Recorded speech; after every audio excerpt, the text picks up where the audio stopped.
Hazrat Umar ta'ala anhu, of whom all the Muslims are justly proud and the disbelievers still dread, was most adamant in opposing the Prophet ﷺ and very prominent in persecuting the Muslims before he embraced Islam.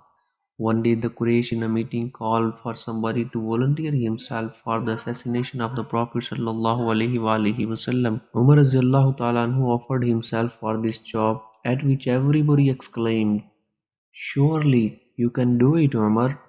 With sword hanging from his neck, he set out straight away on his sinister errand. On his way he met Saad bin Abi Waqqas of the Zohra clan. Saad inquired, "Why there, Umar?"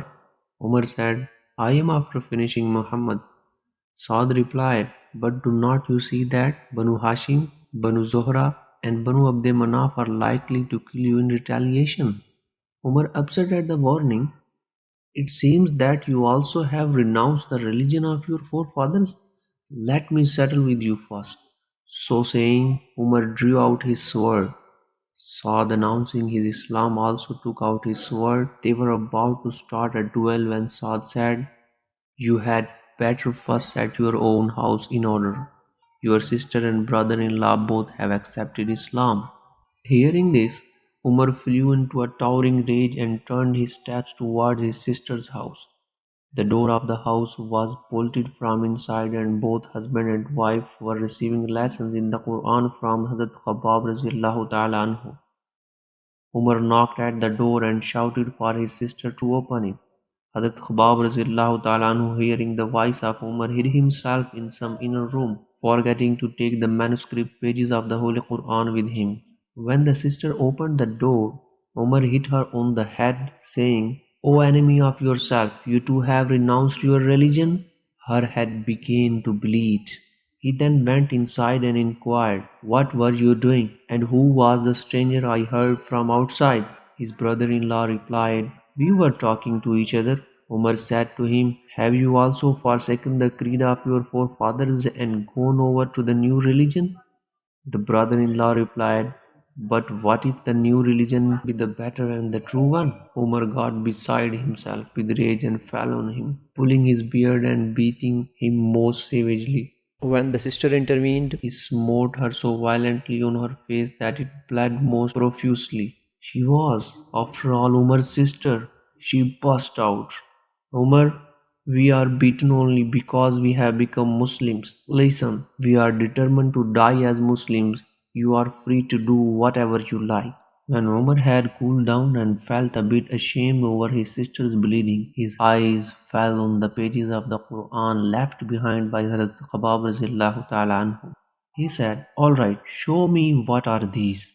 "No," said the sister, "you are unclean and no unclean person can touch the scripture." He insisted, but the sister was not prepared to allow him to touch the leaves unless he washed his body. Umar at last gave in. He washed his body and then began to read the leaves. It was Surah Taha. He started from the beginning of the surah, and he was a changed man altogether when he came to the verse, "Lo, indeed I am Allah. There is none worthy of worship save me. So serve me and establish salat for my remembrance." He said, "All right, take me to Muhammad sallallahu alaihi wasallam." On hearing this, Hazrat Khabbab ta'ala anhu came out from inside and said, "O Umar, glad tidings for you. Yesterday on Thursday night, the Prophet sallallahu alaihi wasallam prayed to Allah, 'O Allah, strengthen Islam with either Umar or Abu Jahl, whomsoever thou likest.' It seems that his prayer has been answered in your favor." Umar then went to Prophet sallallahu alaihi wasallam and embraced Islam on Friday morning. Umar's Islam was a terrible blow to the morale of the unbelievers. But still the Muslims were few in numbers and the whole country was against them. The disbelievers intensified their efforts for the complete annihilation of Muslims and the extinction of Islam. With Umar ta'ala anhu on their side, the Muslims now started their salat in the haram. Abdullah bin Masud ta'ala anhu says, Umar's Islam was a big triumph, his emigration to Medina a tremendous reinforcement, and his accession to the Caliphate a great blessing for the Muslims.